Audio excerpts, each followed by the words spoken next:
사물 인터넷, IoT 시대입니다.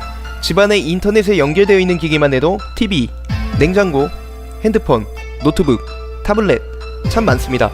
그 중에서 가장 문제가 되고 있는 것은 카메라가 달려있는 기기들입니다. 영화의 소재로 쓰인다거나 뉴스에서나 나오는 카메라 해킹 유출 사건들. 과연 우리는 이런 카메라 해킹으로부터 안전할까요?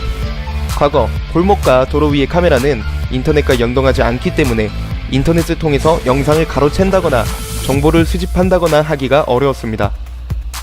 하지만 요즘 많이 사용하는 IP CCTV 등 와이파이와 연결되어 있는 카메라들은 해킹으로부터 안전하지 않습니다. 방법을 목적으로 설치한 카메라가 내가 집에 있는지 없는지 어떤 시간에 무엇을 하는지 등 범죄의 표적이 될 수 있는 정보를 제공하는 역효과를 내고 있습니다. 해킹당하고 있는 징후와 예방법에 대해서 알아보겠습니다. 해킹당하고 있는 징후입니다. 첫째, 기기의 배터리가 평소보다 훨씬 빨리 단다. 데이터를 빼내야 하기 때문에 평소 사용하지 않는 어플리케이션을 사용해서 배터리를 많이 사용하게 됩니다. 둘째, 내가 설치하지 않은 어플리케이션이 깔려있다. 내가 인식하지 못한 어플리케이션을 깔아서 해킹당하는 경우가 있으며 공유기가 해킹되어 내가 설치하지 않았던 어플이 깔려있는 경우가 많습니다. 셋째, 켜지도 않은 블루투스 NFC, 위치 정보 등 부가 기능이 켜져 있다.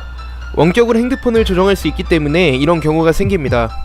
넷째, 카메라 앱이 자동으로 실행되며 CCTV의 경우 자동으로 움직인다.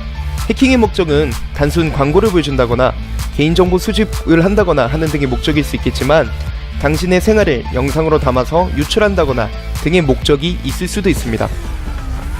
노트북, 핸드폰 등 기기들은 공유기를 통해서 인터넷과 접속됩니다. 카메라 해킹은 80% 이상이 이 공유기 해킹을 통해서 이루어집니다. 다음은 해킹을 예방하는 방법들입니다. 첫째, 와이파이 공유기 비밀번호를 어렵게 변경해라. 대부분 집의 공유기는 초기에 굉장히 쉬운 비밀번호로 되어 있어서 쉽게 해킹당합니다.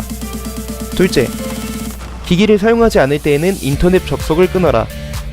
기기가 인터넷과 연결되어 있지 않으면 아무것도 할 수 없습니다. 핸드폰은 데이터로 수시로 연결되어 있지만 타블릿, 노트북 등은 미사용 시에는 접속을 끊어야 안전합니다. 셋째, 인지하지 못한 어플리케이션이 깔려 있거나 기기 카메라가 자꾸 켜지는 등의 일이 생기면 최근 순으로 설치한 파일들을 삭제하거나 기기 초기화를 한다. 넷째, IP CCTV의 경우 제품들에 따라서 암호화를 지원하는 기기들이 있습니다. 잘 알아보고 구매하세요.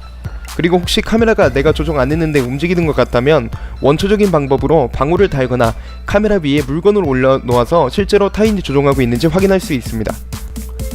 이전에 길가에 500만 대의 CCTV가 우리를 지켜보고 있다는 주제로 영상을 만든 적이 있습니다. 집에서조차 내 사생활이 침해받는다니 아이러니합니다. 몇몇 기술을 악용하는 사람들이 없어야 하는데 그러지 못하는 현실이니 우리가 최대한 이런 일들을 막을 수 있도록 예방해야겠습니다.